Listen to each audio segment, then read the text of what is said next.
Salve, salve, rapaziada! E aí, rapaz? Boa noite para todo mundo. E aí, galera, boa noite, pessoal. Prof. Gil aqui comigo. Nessa parceria com meu amigo, o grande professor Rafael Marques, nessa super aula disciplinar, interdisciplinar, Interdisciplinar, meu amigo. Envolvendo uma coisa que raramente você vê, história com geografia. Né? Geralmente a gente Biologia. História com biologia, perdão. Geralmente a gente vê história com geografia, história com sociologia, filosofia, literatura, mas a gente combinou aqui uma aula muito legal, aí semanas de planejamento, para trazer um negócio bem legal para vocês, que está ligado aí à evolução humana, as primeiras civilizações e outras coisas mais. A gente vai até o século XIX. Vamos, cara, vamos falar de muita coisa legal. A gente vai trabalhar com a origem da espécie humana, as teorias evolucionistas, conectando aí biologia com história, um negócio muito bacana para ter uma preparação muito legal caso você se depare com isso em sua prova do Enem ou outras provas que você se deparar, não é isso, Rafael? Outras profitas mais. É verdade. Moçada, esse projeto aqui, ele se iniciou no início de abril, quando eu decidi que seria uma boa ideia fazer transmissões de lives semanais para, principalmente, né, rapaziada que não está tendo acesso à sala de aula, não está tendo acesso à educação de qualidade durante a quarentena. No mês de abril, eu fiz 4 lives sozinho, só biologia, e já havia comentado com vocês que a partir dos meses de maio, a gente iria começar a fazer as aulas com a galera das humanas. E hoje eu estou aqui com o meu amigão do peito, cara. Aí. Um grande brother aí que a sala de aula me deu, é o Prof. Gil, professor de História. Tamo aí, galera. Cara, sensacional, amigão para todas as horas e um super professor que está vindo aqui para bater uma bola aí, como ele já introduziu, sobre um tema muito legal, que é o tema evolução humana. Uma aula bem leve, né? Mais contraída, né? Uma aula até bem leve. Você que está em casa fica mais à vontade também com essa dinâmica. E lembrando já, viu, Rafael, que você vai ter outras aulas com outros professores, não é isso? Com certeza. Nas outras disciplinas, fiquem no aguardo. Exatamente. Em cada semana, nesse mês de maio, a gente vai convidar um professor diferente. Então, na próxima semana, a gente vai fazer com o grande mestre Luiz Carlos, de Geografia, um cara também sensacional. Mas isso são coisas que a gente vai trazer, essas novidades aí, com mais calma. Beleza, rapaziada? Hoje a gente não tem material, tá, rapaz? Não temos materialzinho, mas sejam muito bem-vindos à nossa livezinha, tá? Me fala como é que tá aí, se tá tudo beleza. A gente tá usando aqui uma configuração diferente do que eu geralmente uso, mas me diz aí se o áudio tá chegando para todo mundo, o meu e o de Gil também tá chegando na paz. E lembrando que vocês podem passar o feedback, mandar perguntas, que a gente vai na lata respondendo, beleza? Ah, sim, é verdade. A gente tá com um chatzinho aberto aqui, ó. Vocês vão mandando a mensaginha, a gente já vai conversando um pouco aí. Beleza? Deixa eu ver aí o feedback da rapaziada. Se tá chegando legal aí esse áudio para rapaz. Deixa eu ver aqui. Vamos ver se dá para começar já.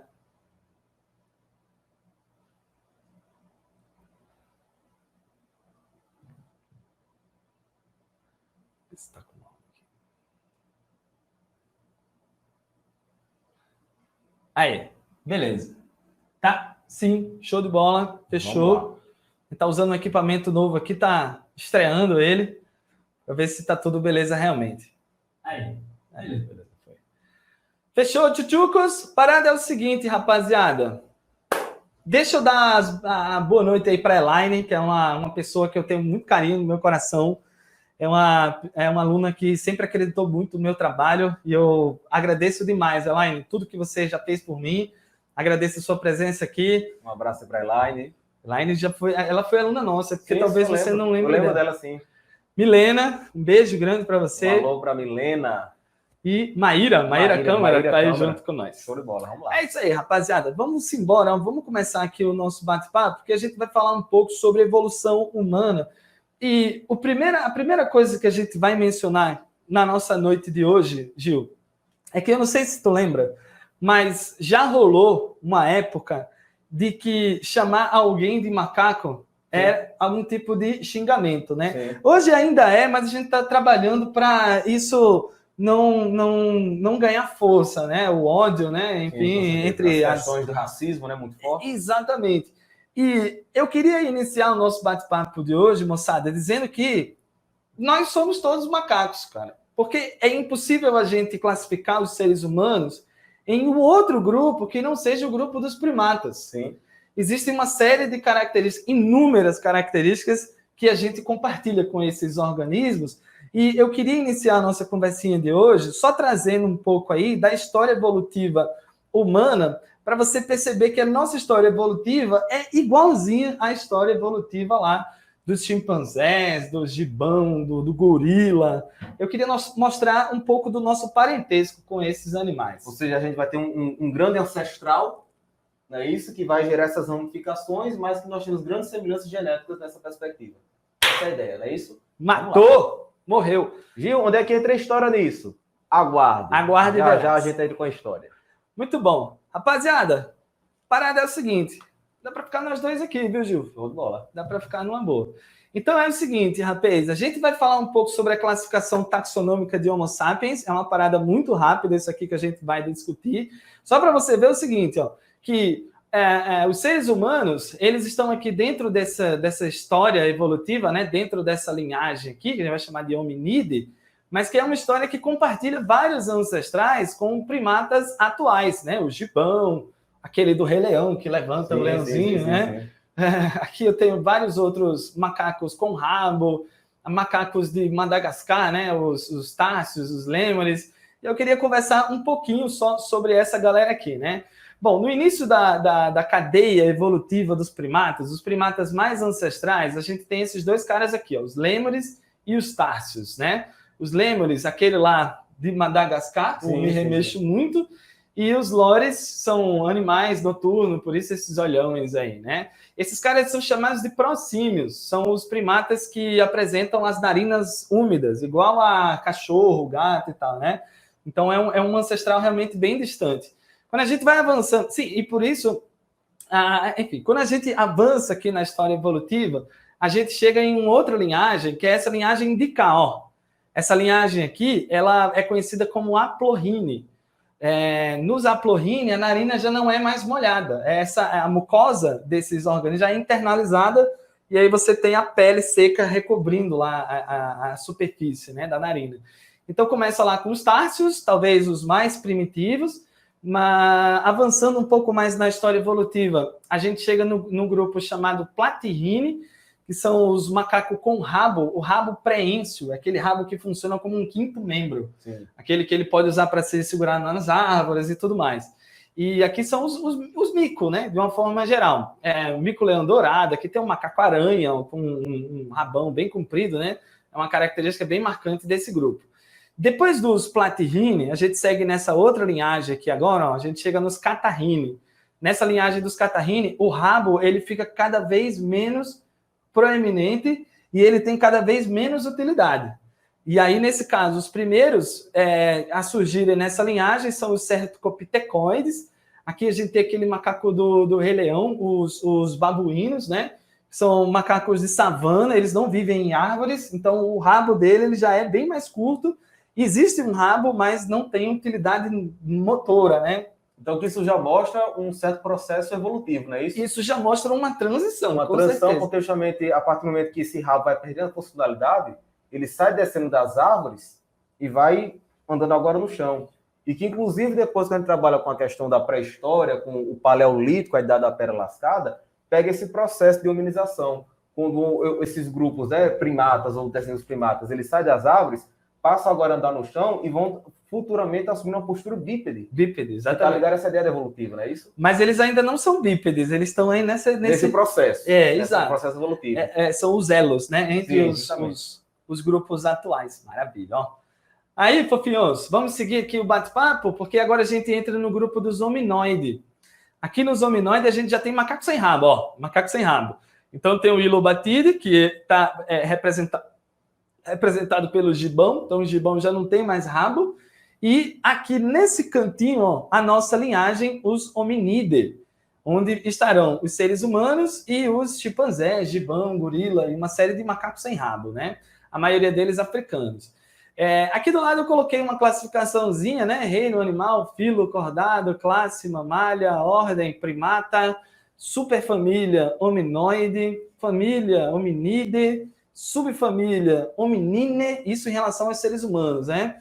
Tribo Hominine, gênero Homo e espécie Homo sapiens, é assim que nós somos classificados. Porém, eu queria dar uma olhada aqui nessa linha aqui, ó, nessa ligagem aqui, eu quero ver quem são os nossos parentes mais próximos. E aí a gente vai conseguir ver aqui, moçada, os primatas que têm um maior nível de similaridade conosco, né? Aqui, em primeiro lugar, os gibões, né? Os orangotangos, perdão, que são os macacos ruivos asiáticos. E aqui os macacos africanos, né? Gorila, chimpanzé. Chimpanzé tem pele branca, ó, rapaz. Olha que coisa, né? A gente chama a galera de macaco, né? Chimpanzé, por causa da pele escura, né? Mas é só o pelo do chimpanzé que é preto, né? O chimpanzé, ele tem pele com pouquíssima melanina, né? Um primo do chimpanzé aqui do lado, que é o gibão, perdão, gibão não, os bonobos, é um irmão bem próximo aqui do chimpanzé, e na última linhagem nós aqui, ó, rapaz, então fiz uma resenha aí, né? Então, o que a gente consegue entender a partir disso, cara? A gente consegue entender que nós somos primos, em certo grau, né, dos outros primatas, mas a gente apresenta uma história evolutiva muito parecida, mas em algum momento essa história evolutiva se rompe, se ramifica. Então, é impossível eu dizer que o ser humano veio do macaco, né? Porque nós somos macacos. Nós fazemos parte dessa família, né? É como você dizer, se você diz que veio do macaco, é como você dizer que você nasceu do seu irmão. Sim. Nós somos irmãos desses animais, né? E mais do que isso, imaginar que o ser humano veio, mesmo que eu não use o termo macaco, dizer que eu vim de um chimpanzé, também não faz sentido, porque qual é a relação entre seres humanos e chimpanzé? É uma relação de origem evolutiva muito parecida, mas que em algum momento esses dois organismos seguem rumos diferentes. E agora é que a gente vai falar sobre esses rumos. O que aconteceu nessa separação aí entre seres humanos e os outros primatas? A gente vai entrar agora para falar um pouco mais sobre a evolução humana. Eu me desprendi do grupo dos outros primatas e agora eu estou trilhando a minha própria história evolutiva. O que aconteceu nessa história evolutiva? Nessa aqui, ó, só para você ter ideia do que eu estou falando, o que aconteceu nessa história aqui, ó. Aqui, ó.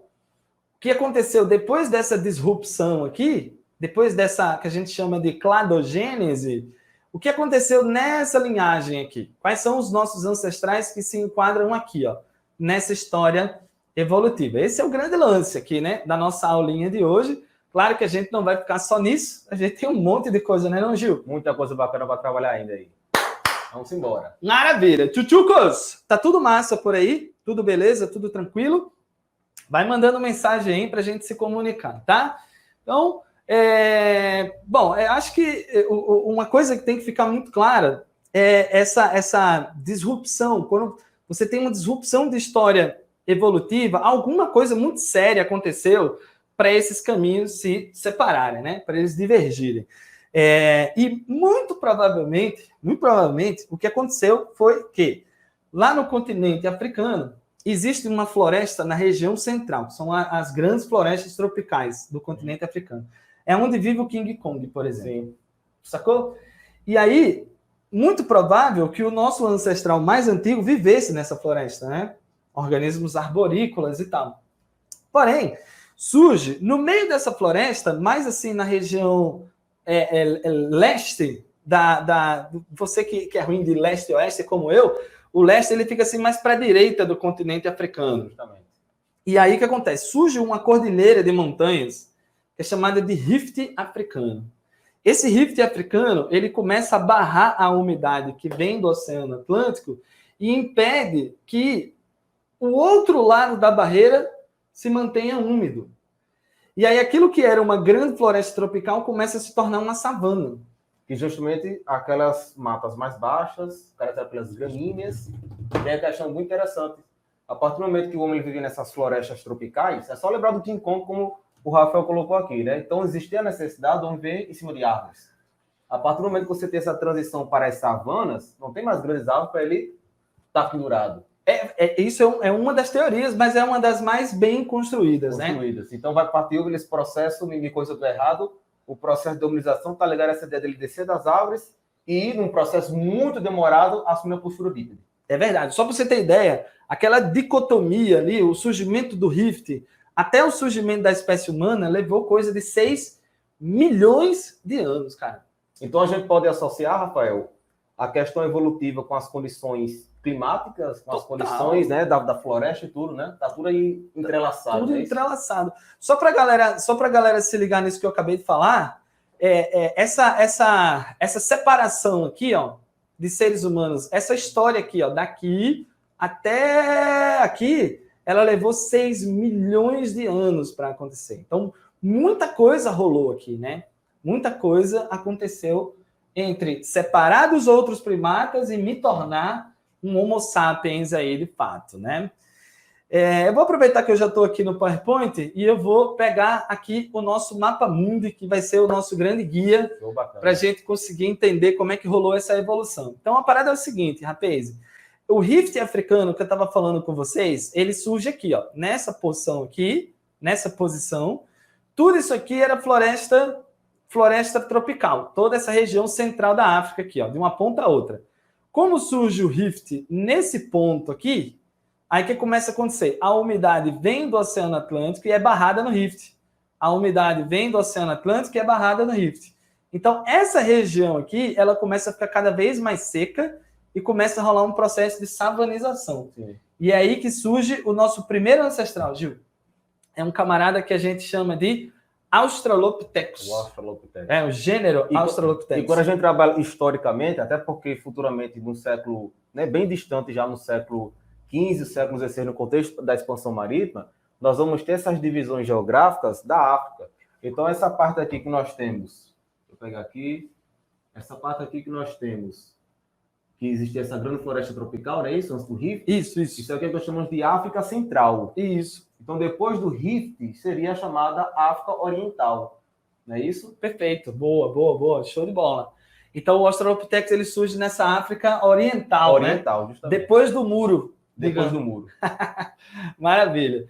Aí, o que vai acontecer, rapaziada? Esse Australopithecus ele vai surgir há mais ou menos 3 milhões de anos atrás e vai sofrer uma série de modificações. É lógico que quando o ambiente muda de uma forma drástica como aquele ali, as pressões seletivas mudam, né? Então, quem vai sobreviver agora são aqueles que têm habilidades diferentes. E o bipedismo foi uma dessas habilidades, né? O bipedismo, a capacidade de observar o horizonte e antecipar os predadores ou encontrar comida observando o horizonte. Então, o bipedalismo ele foi uma característica que foi sendo favorecida e que foi sendo selecionada ao longo do tempo, né? Eu sei que no meio dessa confusão toda surge uma nova espécie de macacoides aí, né? Já dentro da linhagem humana, que é aquela galera que a gente vai chamar de Homo erectus. O Homo erectus, rapaziada, ainda tem essa aparência que meio macacoide, e uma coisa muito legal que aconteceu com ele, Gil depois vai falar mais características do Homo erectus, é que eles são os primeiros grandes migrantes, né? Eles deixam o continente africano e eles vão lá, moçada, ó, meio que substitui o Australopithecus, se torna a espécie predominante e ele dá vários rolês aí pelos continentes e ele migra do continente africano até aqui, ó, nas ilhas de Java, lá próximo à Indonésia e tudo mais. É o famoso também o Homem de Java, como se chama também. O Homem de Java, maravilha. Então ele sai aqui, ó, ele sai colonizando todo esse trecho aqui, sul do continente asiático, e chega até as ilhas de Java. E o que é interessante, né, é porque como a gente vê o globo achatado, nós vamos ter depois um processo de migração desses grupos que vão chegar até a América. Ah, sim, a gente vai chegar lá, cara. Tá só começando a conversa, né? Ainda tem alguns milhões de anos para acontecer. Bom, nem todos os Homo erectus deixaram o continente africano, alguns continuaram aqui, e durante o processo especiativo eu tive o surgimento de uma nova espécie, é o conhecido como Homo heidelbergensis, que é mais uma linhagem humanoide, que surge aí durante a história evolutiva humana. O Homo heidelbergensis, rapaziada, acaba também realizando algumas migrações, e no meio dessas migrações eles vão até a Europa. Chegando lá na Europa, eles vão sofrer uma série de mudanças, e agora, aquilo que antes era Homo heidelbergensis, agora já vai ser chamado de Homo de Neandertal. E aí você já tem um novo grupo, uma nova linhagem humanoide, uma habitando lá no sul da Ásia e as ilhas de Java, e outro habitando o continente europeu. Mas lembrando que alguns Homo heidelbergenses também permaneceram aqui, e a partir deles surgem outros grupos. Nesse caso aqui é o grupo lá dos Homo sapiens. Então, finalmente, surge o nosso primeiro grande ancestral Homo sapiens aí na jogada. Homo sapiens, moçada, também vai seguir esse padrão de grandes migrações, e uma migração muito importante que aconteceu há mais ou menos 75 mil anos atrás, não estou falando mais nem em milhões, eu não estou mais nem na casa dos milhões, eu já estou na casa dos 75 mil.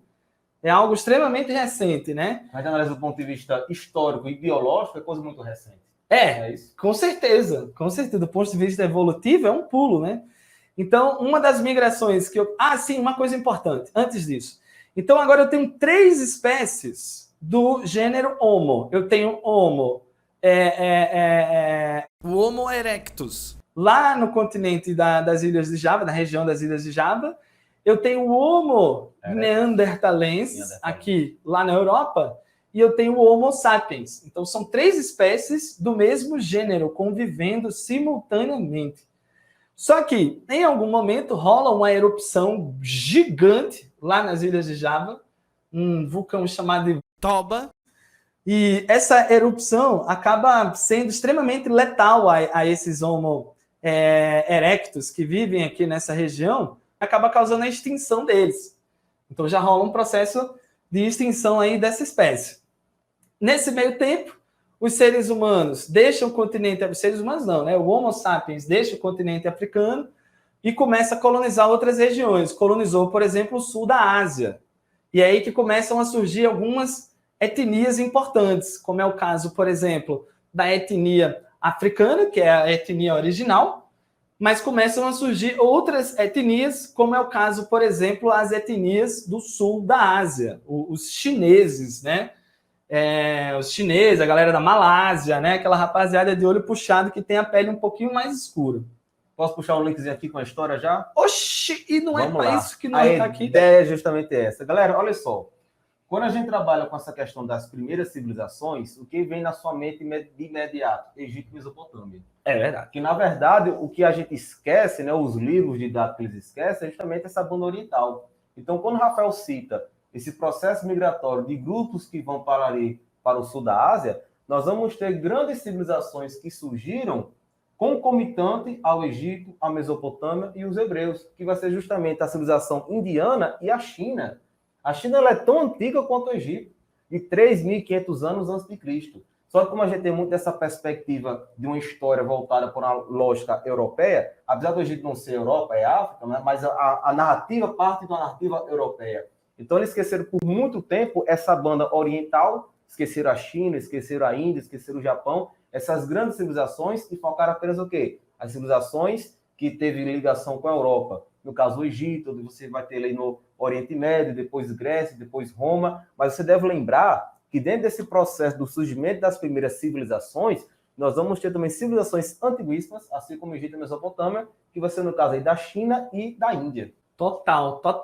Mas aqui, tipo, a gente ainda tá chegando às civilizações, né? Só pegando a ideia. Isso, só pegando o fio da meada. Pra gente perceber o quão antiga. Porque, ó, os primeiros Homo sapiens que chegam no sul da Ásia chega a 75 mil anos atrás, né? Então tem tempo, muito tempo, né, para se estabelecer. Sim. E formar as grandes comunidades, né? Uma outra migração também que rolou do Homo sapiens africano foi a migração para a Europa há mais ou menos 30 mil, 50 mil anos atrás. Então, assim, aqui você ainda teve a colonização, né, lá dos aborígenes, né, da Oceania e tudo mais. Isso também é mais ou menos 75 mil anos atrás, na mesma época que eu cheguei aqui na Ásia, a galera começou a passar aqui, ó, de ilha em ilha, colonizou também a Oceania há muito tempo, né, quase 60, 70 mil anos, né. Depois, a migração que a gente ia mencionar, uma segunda migração do Homo sapiens, onde ele sai, mais uma vez, da África, e dessa vez ele chega no continente africano. E aí, existem duas hipóteses. Europeu, no caso. O continente europeu. Então, tem duas hipóteses. Ou o Homo sapiens extinguiu o Neandertal por questões de guerra e supremacia tecnológica e tudo mais, ou, que é uma teoria muito boa, que está ganhando cada vez mais força, muito provável que o Homo sapiens e o Homo de Neandertal tenham se interessado sexualmente uns pelos outros. E aí eles teriam cruzado e teria formado uma linhagem a partir desse cruzamento. Essa ideia surge do fato de que existe muito gene na galera da Europa que estão presentes nos fósseis de Neandertais. Então, como é que o Homo sapiens europeu herdou o gene do Neandertal? Muito provavelmente os europeus eles são um produto do cruzamento entre Homo sapiens e Homo neandertais. Se isso realmente tiver acontecido, biologicamente falando, Homo sapiens e Homo neanderthalensis pertencem à mesma espécie. A gente tem conceitos de espécie que diz que eu só sou da mesma espécie se eu conseguir cruzar e deixar descendente fértil. Sim. Então, resultado, para a galera que vai fazer Enem, Homo sapiens, existem duas subespécies. Homo sapiens sapiens, que é aquela originalmente africana, e existe o Homo sapiens neanderthalensis, que é o Homo sapiens europeu. Que supostamente seria do cruzamento do Neandertal com sapiens que sai lá da África e da Europa. Exato. E aí, a partir desse cruzamento, surge uma linhagem, eu não vou chamar de híbrida, mas é uma linhagem intermediária entre os dois. E é aí que surge mais uma etnia, produto do cruzamento entre Homo sapiens e neanderthalenses, que é a etnia caucasiana.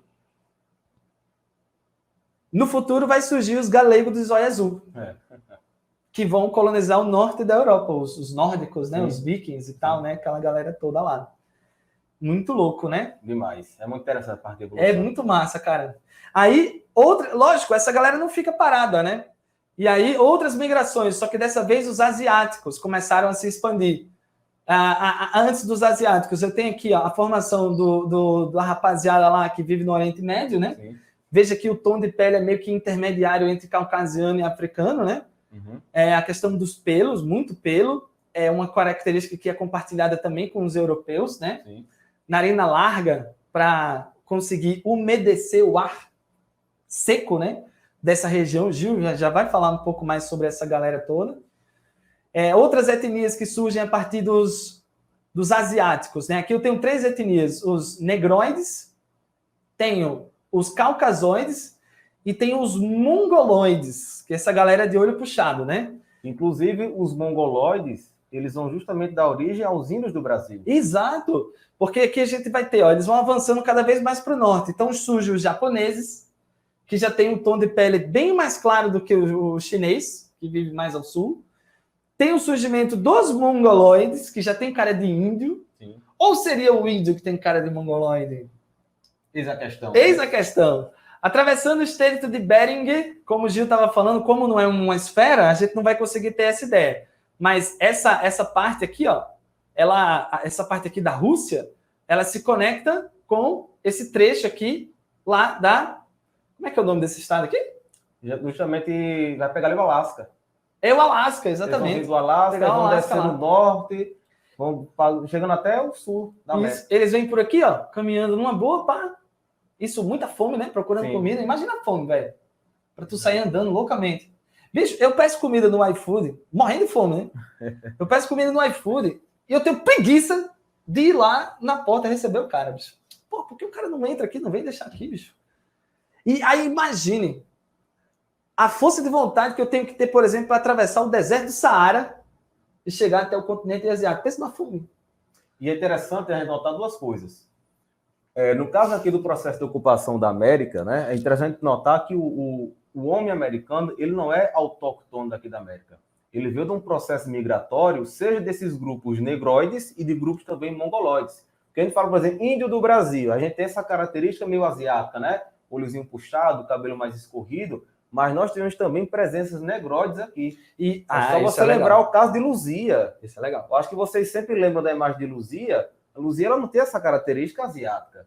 A Luzia ela tem a característica negroide, que ela é o fóssil humano mais antigo encontrado aqui no Brasil, datação de 11.500 anos. Ela tem aspecto negroide mesmo. Aspecto negroide, ou seja, porque por muito tempo, né, se tinha essa ideia da presença apenas de grupos mongoloides aqui na América. Porque esses grupos mongoloides, como o Rafael bem colocou, eles chegaram... Deixa eu mostrar para eles, deixa eu mostrar logo, que aí a gente entra nessa discussão. Show. Porque é o seguinte, a galera atravessou o Estreito de Bering lá em cima, veio bater aqui no norte dos Estados Unidos, e aí surgem as etnias norte-americanas, né? Os esquimós aí, que é um bando de chinesinho que vive no frio, né? Sim.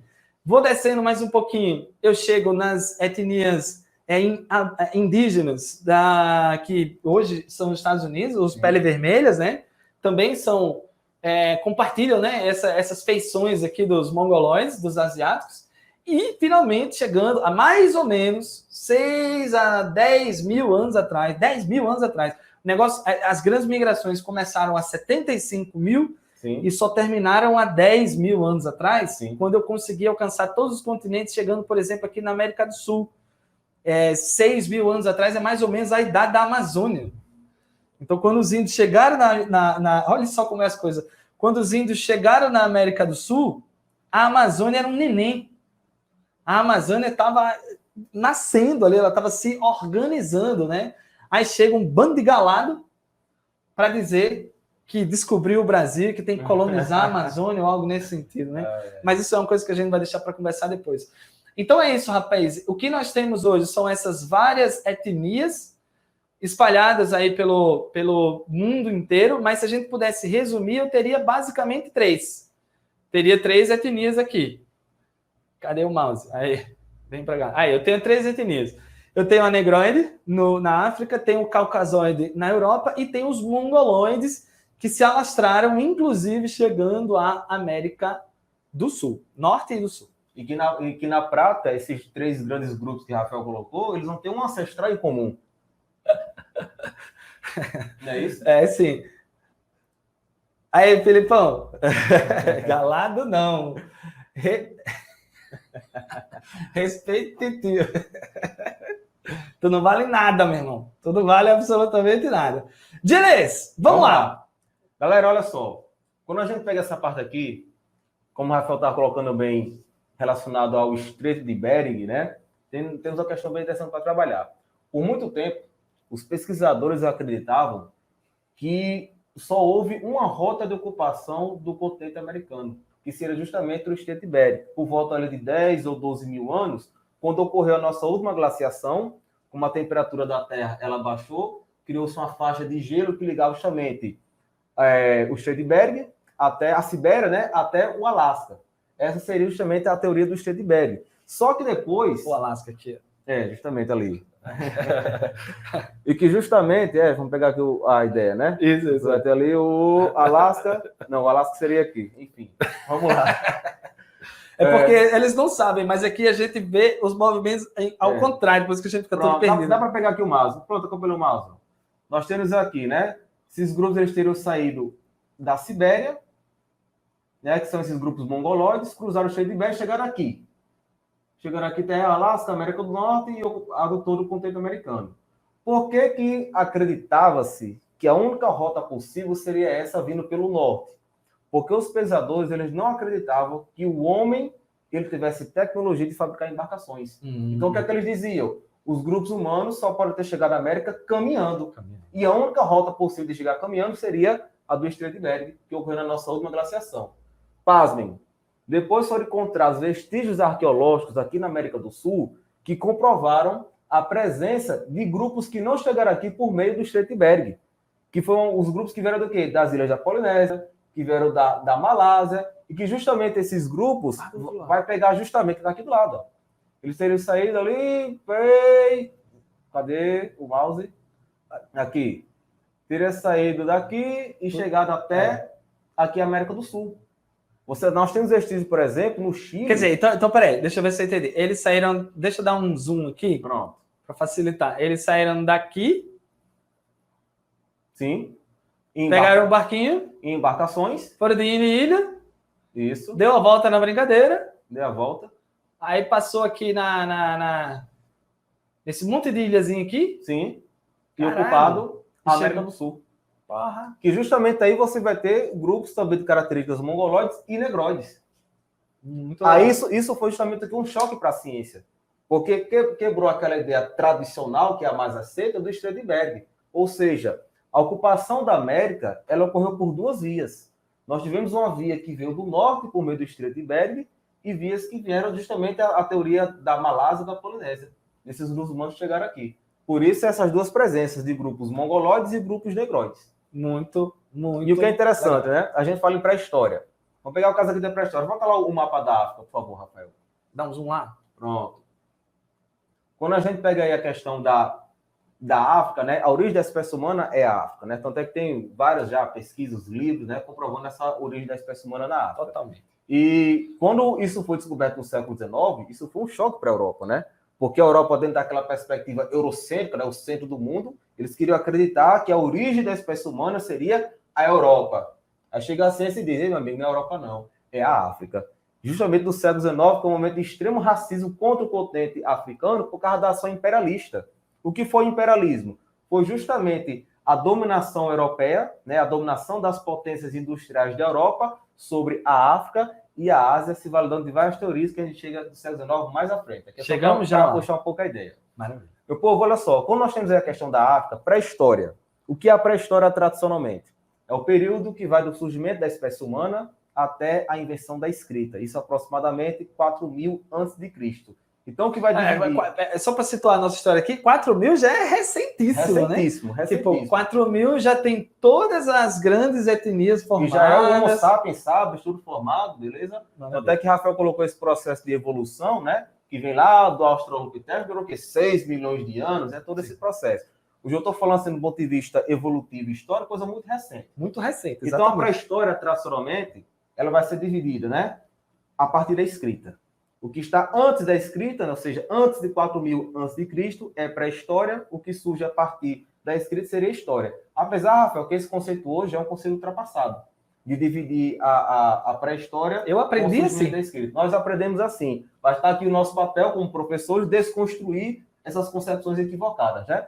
Por que tem essa ideia, que isso pode ter na sua prova, inclusive, beleza? Essas discussões, a prova de humanas ela faz isso, a desconstrução. Essa concepção está muito ligada ao pensamento positivista. O pensamento positivista de Augusto Comte. Ele surge no século XIX, percebe como o século XIX é rico. Todas as grandes descobertas da biologia foram no século XIX. Por mais que hoje existam críticas, né, algumas concepções equivocadas do século XIX, mas percebe que ali foi o pontapé para as grandes teorias científicas. Total. E o positivismo, ele é um pensamento filosófico do século XIX. Surge lá na França com Augusto Comte. E os historiadores positivistas, eles acreditavam que apenas documentos escritos eram fontes históricas. Hoje, a ideia não é mais essa, mas no século XIX, só era documento escrito, só era fonte histórica os documentos escritos. Por isso que eles vão se apropriar dessa ideia de fonte histórica para dizer o quê? A história só surge com o surgimento da escrita. Aí faz essa divisão. O que antes da escrita é pré-história. Mas, na verdade, o homem da pré-história, ele está fazendo história. Total. Por quê? A partir do momento que o homem ele está interagindo em sociedade, ele está interagindo com a natureza, ele está transformando o espaço, ele está assim produzindo história. Ele deixa vestígios, né? Ele deixa instrumentos. Justamente. Ele deixa pinturas. Ou seja, nós temos outras fontes que não são escritas que faz a gente ter um conhecimento do que foi a pré-história. Restos de madeira, ossadas, pedra polida, pedra lascada, pinturas rupestres, né? Mas pegando essa ideia tradicional, né? A pré-história ela vai ser dividida em 3 fases. Nós temos o paleolítico, que é dado da pedra lascada, né? Esse termo paleo é antigo, né? Lítico significa pedra. Então, paleolítico, idade da pedra lascada, neolítico, idade da pedra polida e a idade dos metais. Quando a gente fala aí no período conhecido como paleolítico, né? Que é a primeira fase da pré-história, você deve lembrar, os grupos humanos, eles eram nômades. E a gente deve entender por que esse grupo ele era nômade. Necessidade de alimentação. Fome, né? Porque justamente o homem do paleolítico, ele não era produtor de alimento. Ele era um caçador-coletor. Então ele caçava grandes animais, ele coletava também frutos e raízes. Então tinha-se essa necessidade da migração, tinha essa necessidade de ele ser nômade por uma questão alimentícia. Total. E uma questão muito importante, Rafael, que aqui você pode puxar um gancho também, foi no Paleolítico que o homem ele passou a dominar o fogo. Nossa. Inclusive, eu digo isso em sala de aula, que o fogo ele foi muito importante para a evolução da espécie humana. Totalmente. Por quê? Aquela carne que antes ela era cozida... Não, peraí. Você já tentou mastigar a carne crua, Gil? Deus me livre. Alguém aqui já tentou mastigar a carne crua? Mano, você passa horas mastigando. Cara, a galera antes... Parece aquele chiclete daquele puxa-puxa, que Não passa dá, 2 horas muito mastigando. difícil. Não tem condições. Então, existe uma estimativa de que a galera antes do fogo passava coisa de 12 horas do dia mastigando o dia inteiro. E isso, poxa, o gasto de energia é gigante, você não consegue consumir outro alimento porque você está com... Enfim, você não consegue assimilar bem aquela proteína, aquele alimento, você não consegue destacar do osso, né? Sim, o fogo foi a maior revolução da história da humanidade. Que a galera não percebe isso, né? Porque qual foi a importância do fogo para um pré-histórico? Afugentar animais selvagens, iluminação, cozinhar os alimentos. Que é justamente a partir do momento que o alimento ele passa a ser cozido, facilitou justamente a ingestão de proteínas. Concorda? Totalmente. Inclusive, Gil, a gente tem uma memória ancestral do conforto que o fogo trazia na época em que não existia grandes cidades e que a gente estava exposto ao ambiente. Porque, veja, a noite ela é um perigo para uma espécie como nós. Tem uma orelha desse tamanho, tem um olho desse tamanho, então a gente não escuta bem, a gente não enxerga bem, a gente não tem um nariz que preste. Então, durante a noite, cara, a gente estava muito exposto. Acender uma fogueira é uma coisa extremamente confortante. Sim. Até hoje, a gente coloca uma fogueira dentro de casa só para ter esse gostinho. E o que é uma lareira, se não um sentimento ancestral sem explicação atualmente? Sim. Né? Fazer um luau. Por que a gente vai fazer um luau, cara? Porque aquele ritual de juntar todo mundo. Imagina, mano. Você... há 20 mil, 50 mil, 100, sei lá, quantos mil anos atrás, exposto, sem nenhum tipo de tecnologia, e o fogo era a sua grande salvação naquele ambiente, né? Então, e perceba também a questão do fogo, não só essas questões que a gente está trazendo, né, da proteção, do cozimento e tal, é a partir disso que ele também passa a dominar a natureza. Sim, ele está fabricando o fogo, ele está justamente partindo de um princípio de domínio da natureza. Interessante, né? Controlando os fenômenos naturais, né? Naturais. Né? E que a descoberta do fogo, ela parte também de uma questão de observação. A ciência surge aí. A ciência surge aí. A ciência não é isso? É o empiricismo, né? Ele observou, ele se perguntou o que acontecia, testou, criou várias hipóteses. Sim. Claro que numa intuição quase que instintiva, sim, mas já num primórdio do que seria uma cognição, né? E aí você tem a grande sacada, o grande insight, talvez tenha surgido uma faísca, né, no cérebro do cara que conseguiu acender a primeira vez. Não só a faísca do cérebro, a faísca vem da pedra que ele bateu para produzir o fogo, né? Isso. Agora, quando ele entendeu como acendia, né? Então você vai ter uma grande revolução e evolução. É uma revolução em todos os sentidos. Inclusive cognitiva e intelectual. Ele descobriu naquele momento que se ele observar a natureza, ele entender o fenômeno e conseguir manipular aquele fenômeno, dominar aquela tecnologia, isso iria lhe trazer muito mais segurança e sobrevivência. Rafael, me corrija se eu estiver errado. Os grupos humanos, né, do Paleolítico, eles passam agora a dominar o fogo, passam a cozinhar os alimentos. A ingestão de proteínas, ela se torna mais facilitada nesse sentido, não é isso? Nossa, triplica, né? Isso favoreceu também para a nossa capacidade cognitiva, para o nosso cérebro?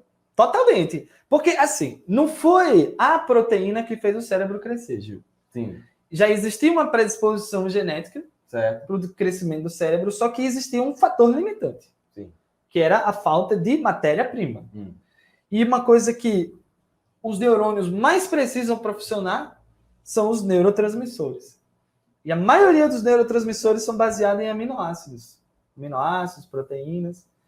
Então, se eu não tenho um aminoácido, o meu neurônio não tem matéria-prima para funcionar plenamente. Eu tenho a predisposição genética, mas eu tenho essa limitação. Quando eu começo a introduzir esses, digamos, né, suporte aí nutricional, o cérebro começa a se desenvolver da maneira que ele estava programado geneticamente, porque agora não existe mais um fator limitante dietético. É esse ponto que eu queria que você explicasse. Porque justamente a partir do momento que o homem ele domina o fogo, lá no Paleolítico, depois nós vamos ter a transição para a Revolução Neolítica, né, que é quando ele se torna sedentário, que é dada a pedra polida, e que justamente essa ideia do homem deixar de lascar a pedra e polir a pedra mostra o seu raciocínio, a sua capacidade cognitiva que ela está aumentando. Então, para a gente parecer simples, a pedra é lascada, a pedra é polida. É simples hoje. Mas isso, dentro do ponto de vista evolutivo, foi uma grande transformação. Você quer saber mais ou menos como é que era a mentalidade humana há 200 mil anos atrás, de nossos ancestrais? Pega uma criança de 2 anos de idade. 3 anos. Os nossos ancestrais ele tinham a mesma capacidade cognitiva que uma criança de 3 anos de idade. Ela consegue descobrir coisas? Sim. Ela consegue descobrir, mas de forma muito lenta. Sim. E quando a gente começa a desenvolver, você vai chegar lá, mas quando a gente consegue desenvolver a fala, a gente agora consegue se comunicar e mais do que isso, a gente consegue ensinar. Sim. E quando você ensina, você não tem mais que descobrir por conta própria. Então você não vai levar mais, 10 anos da sua vida para descobrir como fazer o fogo. Alguém vai lá em 5 minutos e te ensina. É assim. E até hoje é o que a gente está fazendo agora, cara. Justamente. A gente está usando a linguagem falada para ensinar uma coisa que vocês poderiam descobrir, mas talvez que levasse muito tempo. Vamos dar eu acho que vai dar uma... Não, beleza, estabilizou. Eu pensei que ia desestabilizar aqui a internet. Ô Gil, vamos seguir viagem? Deixa eu só pegar mais um ponto aqui, para trabalhar com a ideia do surgimento das civilizações, porque nós vamos ter agora essa transição do Paleolítico para o Neolítico, e a grande característica do Neolítico, você pode até anotar aí, beleza, é a chamada Revolução Neolítica. O que foi a Revolução Neolítica? Foi o momento em que o homem ele passa a ser agora produtor de alimentos. O homem domina a agricultura. E a partir do momento que o homem ele domina a agricultura, ele vai partir para um processo de sedentarização, ele fica fixo em um local. E o que é interessante, se ele domina a agricultura, o que é que ele precisa? Sementes, água e terras férteis. Nós vamos ter nessa perspectiva a chamada Revolução Urbana. Não é à toa, Rafael, preste atenção. As grandes civilizações que surgiram, elas são civilizações perto de rios. É verdade. Que é justamente o Egito, lá no Rio Nilo. Nós vamos ter a Mesopotâmia com o Rio Tigre e Eufrates. Os hebreus com o Rio Jordão. Nós vamos ter as civilizações orientais todas próximas de rios. Porque está justamente dessa conexão. Que o aluno às vezes não consegue perceber essa conexão da Revolução Neolítica, que é o processo de sedentarização, com o surgimento das primeiras civilizações.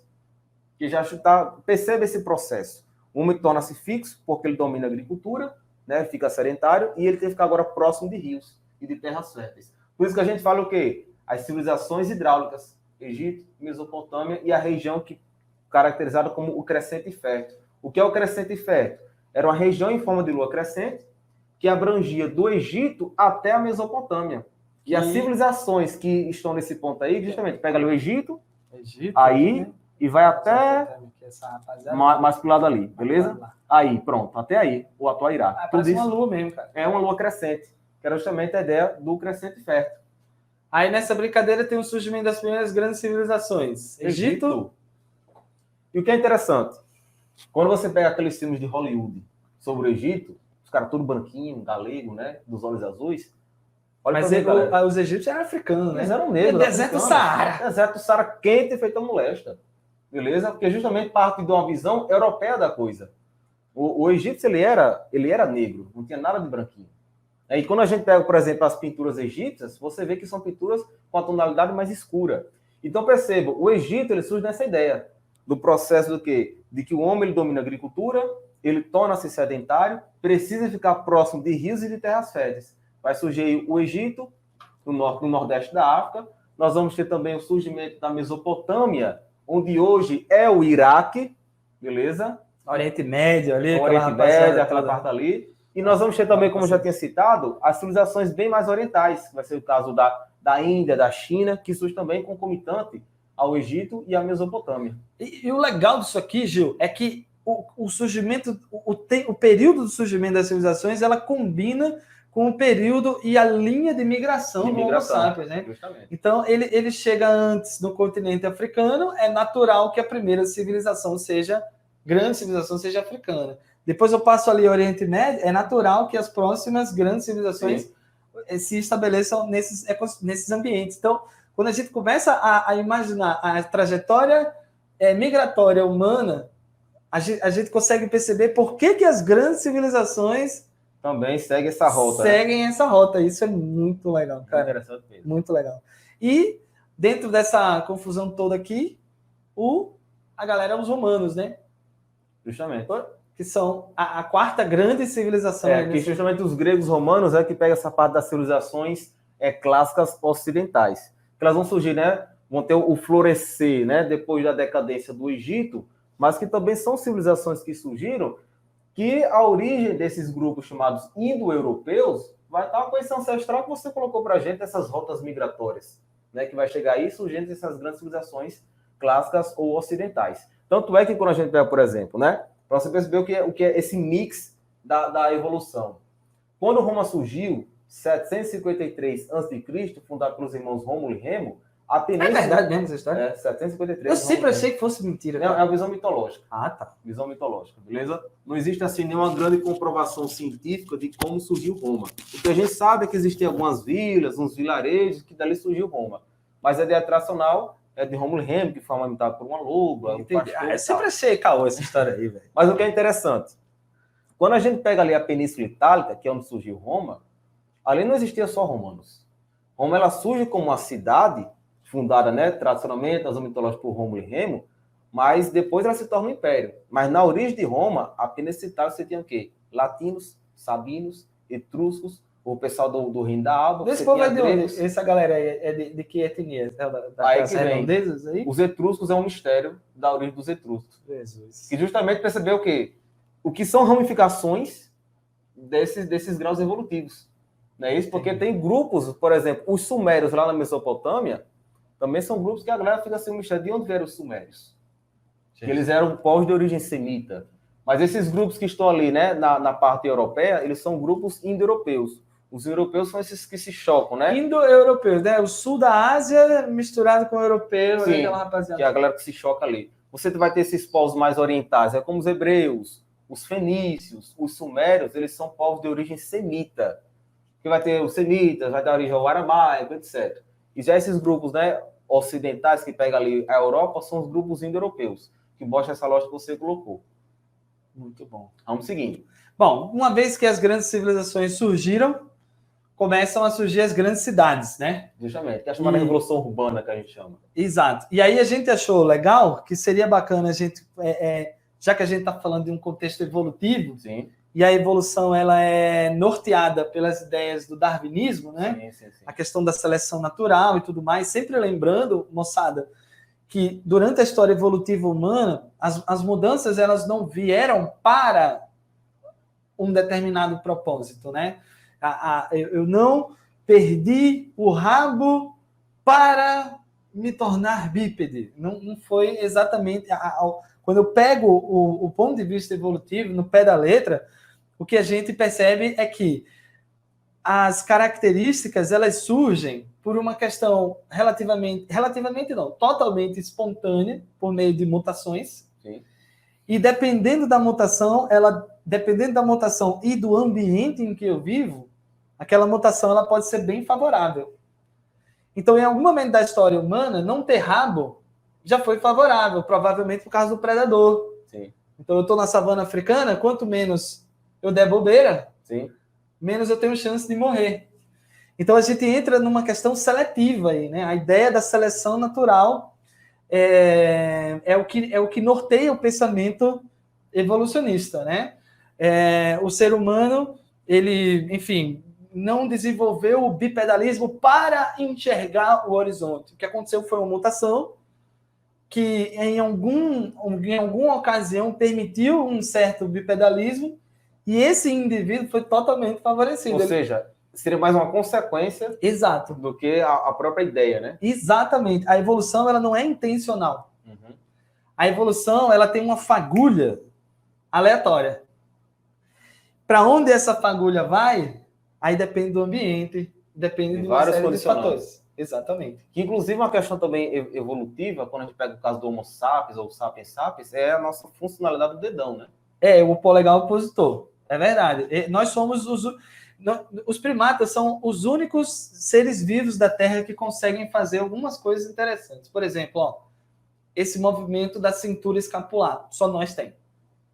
A gente tem 2 cinturas, né? Uhum. Cintura pélvica e cintura escapular. As duas são extremamente móveis. Então, nós temos essa característica. Primatas são os únicos que conseguem fazer essa rotação aqui, ó, rádio e ulna. Isso para manipular é maravilhoso, né? Sim. Os primatas são os únicos que têm almofadas táteis nas pontas dos dedos, o que ajuda ainda mais a questão da manipulação. E primatas são os únicos animais na face da Terra que conseguem fazer isso aqui, ó. Os outros animais têm o dedão igual ao dedo do pé. O dedão do pé, ele não consegue, ele fica lateralizado com os outros dedos. O dedão do pé, ele não consegue fazer isso aqui, ó. Deixa eu mostrar aqui de lado. Ele não consegue fazer isso aqui, né? Uhum.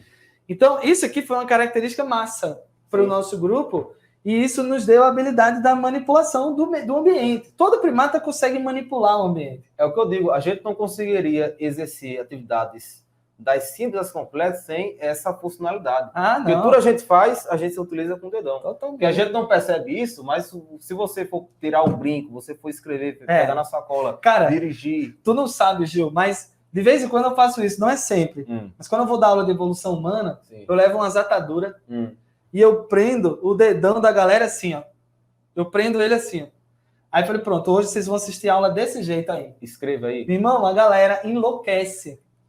Imagina. Porque você não consegue fazer praticamente nada. Aí eles conseguem visualizar o quanto que uma característica simples, uma mutaçãozinha, porque originalmente o tarso aqui, né, que são esses ossos aqui, eles não são móveis. Eles são estáticos, assim, ó. Mas uma mutação me deu um músculo aqui, ó, que é o músculo do axis. Enfim, ele puxa o dedão aqui, ó. No que eu ganhei essa articulação, tudo muda na história da humanidade. Sim. Uma articulação móvel, né? O que é? Mas, então, a gente está chegando aqui no século XIX, que é o século das grandes descobertas e tudo mais. E foi nesse período que o Charles Darwin teve essa ideia. Não só o Charles Darwin, mas o Lamarck, o Mendel. A descoberta do DNA foi no século XIX. Sim. O século XIX foi importantíssimo para a biologia, particularmente. Mas, voltando para o darwinismo, a gente descobre que, alguns anos depois da proposta da seleção natural, o darwinismo ele começa a sofrer deturpações.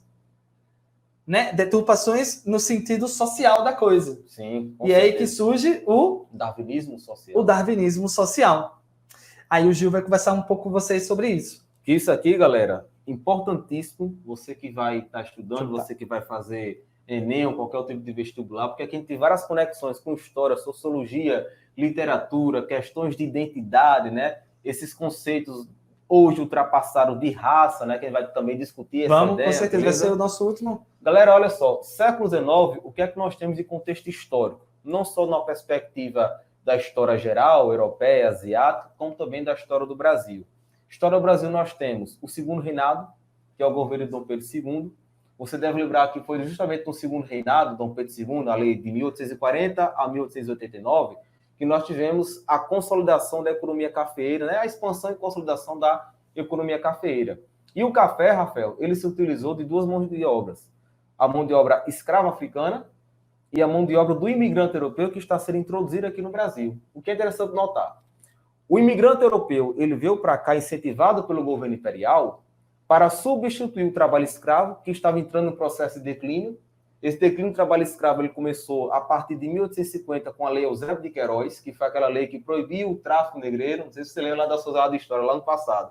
Mas eu estou relembrando aqui. Eu lembro da proibição, só não me lembrava o nome. Pronto. A Lei Eusébio de Queiroz, de 1850, ela proibiu o tráfico negreiro, ou seja, proibiu o abastecimento de escravos da África para o Brasil. Então, se o Brasil não estava sendo abastecido por escravos, a tendência é a escravidão acabar. E é isso, o trabalho escravo acabar. Aí o que é que ocorre? O governo imperial, ele vai incentivar nessa perspectiva a entrada de imigrantes. Aí você fala, beleza, foi para substituir o africano, legal. Só que tem uma coisa por trás disso. Essa entrada de imigrantes, ela também tinha o objetivo de branquear a população brasileira. Nossa, velho. Isso é uma concepção totalmente racista, né? Mas era a mentalidade do século XIX. Vamos tirar o resquício da escravidão e vamos branquear a população. Como vamos fazer isso? Aí começou a importar. Aí pega e trazer imigrantes para cá. O governo imperial, ele financiava a vinda de europeus para o Brasil, para ter mão de obra e também para branquear a população brasileira. Essas ideias. E essas ideias, elas não são exclusivas ou restritas ao Brasil, elas já vêm lá da Europa. O darwinismo social, né, parte de uma perspectiva europeia. Quando você pega o século XIX, é o mesmo momento do imperialismo, ou seja, a dominação das potências industriais da Europa, Alemanha, França, Inglaterra, essas grandes nações industriais, atrás de mercado consumidor e novos fornecedores de matéria-prima, vão dominar a África e a Ásia. E sabe qual é o argumento que eles vão utilizar para dominar a África e a Ásia? Mais uma vez, a ideia do darwinismo social. Levar a civilização aos povos não civilizados. A superioridade do homem branco. Percebe como o europeu ele se achava, né? O Caldaciano, ele dizia que como o europeu é o branco é superior e o europeu é o único civilizado, então ele parte da premissa de que os outros grupos, né, os outros continentes não são civilizados e são inferiores. Então o fardo do homem branco é levar a civilização aos povos não civilizados. Isso é uma ideia totalmente absurda, mas é a mentalidade do século XIX. E depois, o que é que a gente vai ter? A Conferência de Berlim. A Conferência de Berlim foi uma destruição da África. Chega as potências industriais, as grandes potências da Europa, e diz o seguinte, ó, a gente está dominando a África, e vamos definir aqui no acordo como é que vai ser a partilha da África. Aí diz, França fica com isso, Inglaterra fica com isso, Portugal fica com isso, Espanha vai ficar com isso. Coitado. Sabe quantos países africanos participaram da Conferência de Berlim? Nenhum. Não me surpreende nada. Não surpreende nada. Ou seja, eles vão dominar um continente sem... Ou seja, é um processo totalmente de exclusão do africano. Quer dizer que a Alemanha ela já tem esse viés ariano aí desde muito tempo. Desde muito tempo. E que, inclusive, né, essas ideias do século XIX, estruturadas do darwinismo social, vão dar origem justamente à máquina de guerra nazista, à ideologia nazista. Olha onde que foi parar. O extermínio judeu, o holocausto, essa ideia de superioridade do alemão, que é interessante, né? Eu quero fazer o nazista. Os nazistas, eles eram a raça ariana. O que é que eles diziam? Nós somos a raça ariana porque nós somos descendentes dos árias que foram os povos que deram origem à Europa. Então eles consideravam os únicos puros nessa perspectiva. Beleza? Aí nós temos aí, né, essa imagem que justamente mostra essas teorias raciais do século XIX. Sempre partindo do conceito de que o africano era o macaco. Né? Tentando trazer essa ramificação do africano, que era o negro que trabalhava aqui no Brasil, ao macaco. Agora, Gil, você sabe que o japonês, ele se refere ao chinês como sendo um macaco também. É engraçado, a gente quando quer... E o chinês está longe, assim, dessa comparação, né? Sim. Estética e tal. Que é a questão da xenofobia mesmo, né? É a xenofobia. Independente da cor da pele. Sempre rolou treta quando as etnias se encontravam. Porque o que é interessante, já que a gente citou Roma, foram os romanos e os gregos que criaram esse conceito de bárbaro. Quando a gente fala bárbaro hoje em dia, é como se fosse uma pessoa grossa, uma pessoa rude, violenta, sem cultura. Sim. Mas o que era o bárbaro? Eram aquelas pessoas que não dominavam a cultura greco-romana. Então, todo mundo que não era grego nem romano, eles chamavam de bárbaros. Engraçado. Como a gente é bairrista, né? A gente, é a xenofobia. Dentro do nosso grupo, a gente acha que... Enfim, era uma discussão... O que é interessante, você pega, por exemplo, né? Os romanos chamavam os estrangeiros de bárbaros, como fosse violento. Só que os romanos crucificaram Cristo. Aí bárbaro é o estrangeiro, né? E olha que Cristo nem tinha pele escura. Ou tinha? Tinha, talvez, né? Oriente Médio. Né? Oriente Médio, talvez ele tivesse ali fosse meio melanizado, né? Mas e aí, Gil? Essa imagem aqui é boa, hein? Ela mostra os traços, né, de um naquela época, né, o que era considerado um criminoso, uma pessoa perigosa, né? Sim, e o que é interessante, tem até um livro que eu estou relendo recentemente, que eu tenho lido na universidade, sabe que estudantilismo, né?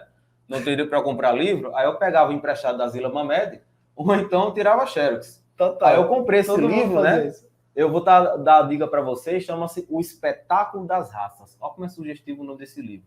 Justamente a Lila Schwartz, ela mostra como que essas teorias raciais da Europa do século XIX, elas chegaram aqui no Brasil. E ela mostra justamente, né, que faziam medições do crânio, do nariz, da orelha, para traçar o perfil, por exemplo, de um bandido. Então, como era um bandido? O bandido tinha um nariz de tal tamanho, um bandido tinha a orelha de tal tamanho, um bandido tinha tal cor de pele. Quando você encaixava, era o quê? O negro. Um negro. Ou seja, era um racismo puro, estruturado dessa perspectiva. Não, Beleza. é muito triste, né, cara? E principalmente numa aula dessa que a gente viu que o nosso berço é exatamente o mesmo, né? Justamente. Inclusive, a etnia caucasiana, olha só o que a gente estava falando há pouco tempo. A etnia caucasiana, ela foi formada a partir do cruzamento, a partir de uma linhagem, né? São duas linhagens europeias, né? Sim. O Neandertal e o Homo africano, e o Homo sapiens africano. O Homo sapiens Neandertal, o Homo sapiens africano. Então, tipo, tá no gene, tá no DNA deles, né? Sim. Essa origem, cara. E quando a gente olha para, enfim, o que a gente se tornou hoje, a gente não acredita que nós tenhamos a mesma origem, mas temos, né? Sim. Inclusive, rapaziada, muito se fala sobre raças e racismo e tudo mais, né? Uhum. A gente sabe que o racismo não tem um embasamento biológico, nenhum. O racismo, que a gente utilizar o conceito de pele negra ser diferente de pele branca, ou o indivíduo de pele negra ser diferente do indivíduo da pele branca, é um conceito totalmente social. Social, cultural, né? Social, cultural. Sim. Mas biológico, não existe nenhum embasamento genético que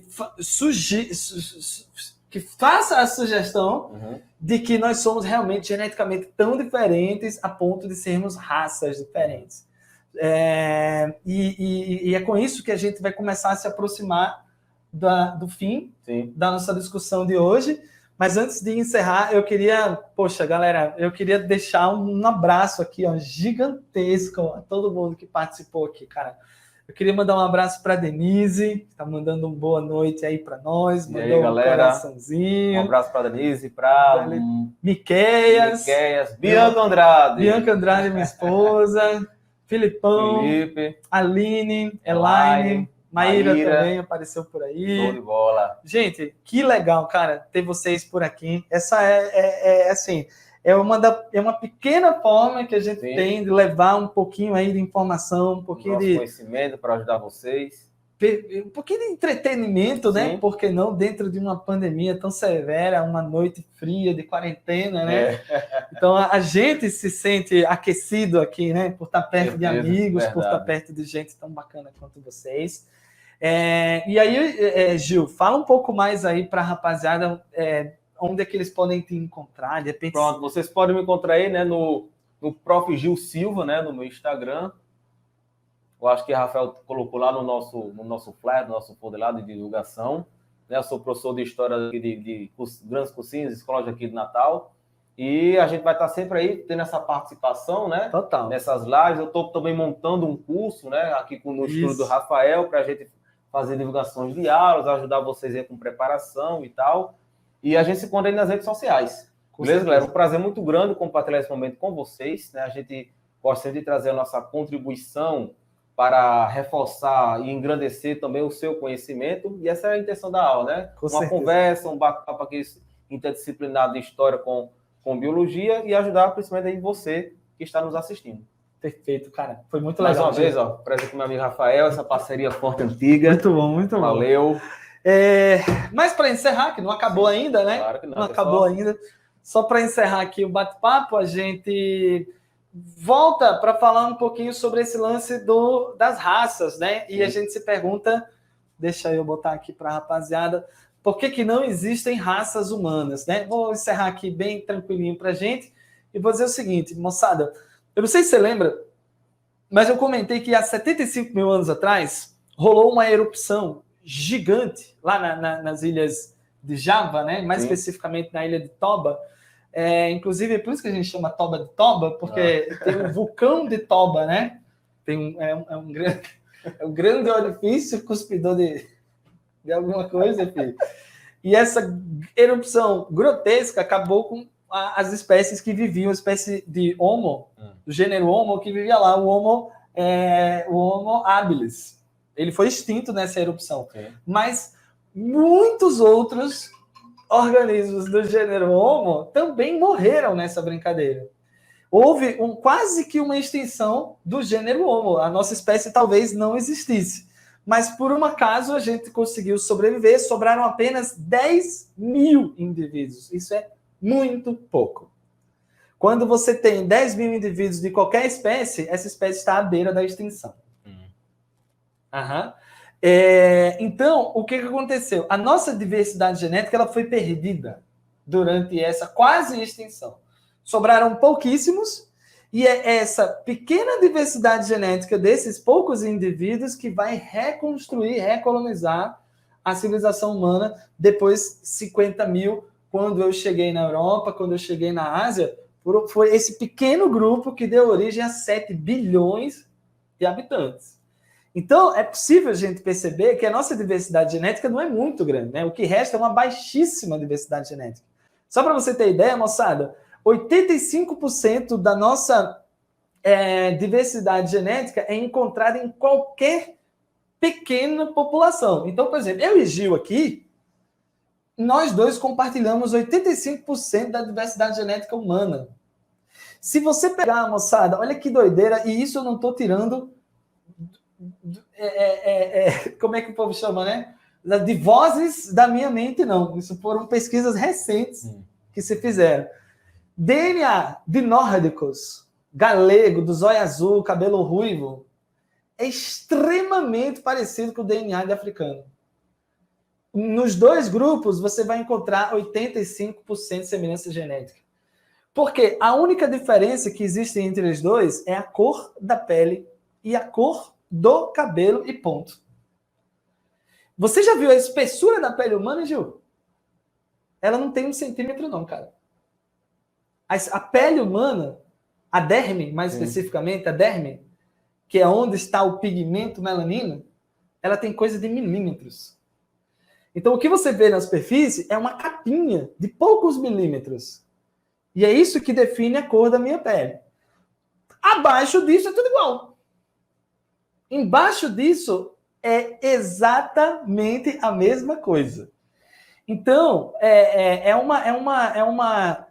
uma diversidade genética pequena demais para eu chamar de raça. Ou seja, você ser negro, ser branco ou qualquer outro tipo de classificação não é raça. É etnia. Etnia. Tanto galera, esse conceito de raça para ciências humanas, né, é totalmente ultrapassado. Total. Isso é uma concepção do século XIX para reforçar o racismo. Totalmente. E essa ideia de raça negra, de raça branca, o que existe são etnias distintas.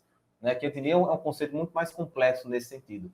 Totalmente. E seguindo aqui essa ideia, Gil, eu fiz a comparação entre humanos e agora a gente faz uma comparação entre 2 chimpanzés, que são um parente próximo da gente. Esses 2 chimpanzés aqui, eles são irmãos.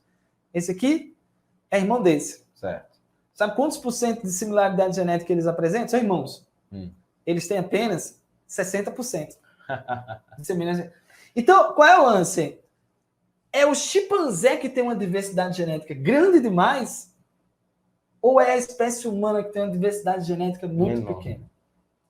Porque o normal é acontecer isso que acontece com o chimpanzé. Sim. Diversidade genética altíssima, né? Mas na espécie humana a gente passou por uma quase extinção há 75 mil. A gente aprendeu na aula de hoje, 75 mil é um piscar de olhos. Sim. Evolutivamente falando, né?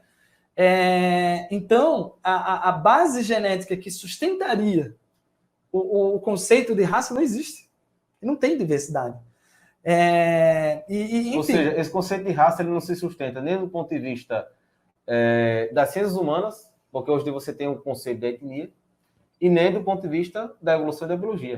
Científico. Nem do ponto de vista... Ou seja, é o puro preconceito. É puro preconceito. É puro social. Puramente social. Que foi construído, né, ao longo aí da história. Totalmente.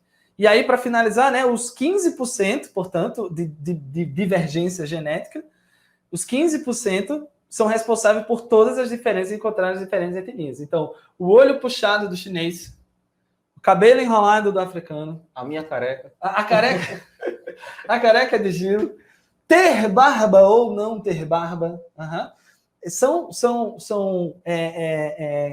como é que eu digo, detalhes muito pequenos Que estão nesses 15%. que estão dentro desses 15%. E aí eu achei uma imagem muito legal na internet, cara, e eu quis trazer aqui para esse aulão, porque casou direitinho com aquelas duas meninas ali. Olha só que legal isso aí, mano. Somos todos iguais, né, rapaziada? Independente de qualquer coisa, de cor, de pele, né? Forma de cabelo e tudo mais. Isso é pequeno demais para a gente usar como parâmetro e dizer que nós somos superiores ou inferiores. Perfeitamente. E é isso, rapaz. Show de bola. Maravilha. Era isso que a gente tinha para conversar um pouquinho com vocês hoje. Espero que vocês tenham gostado. Tchutchucos. Aline, um beijão para você. Obrigado aí pela participação. Aí, Caião, vai assistir a gravação, mano. Vai ficar gravado aqui, não esquenta não, velho. Você perdeu o comecinho, mas vai pegar depois. Milena, obrigado você pela participação, viu? Um beijo enorme. E um beijo para todo mundo que passou por aqui. E um beijo também para todo mundo que está assistindo essa aula gravada. Vai ficar aqui no nosso canal, tá? Valeu, galera. Queria te convidar, rapaziada, para se inscrever aqui no nosso canalzinho.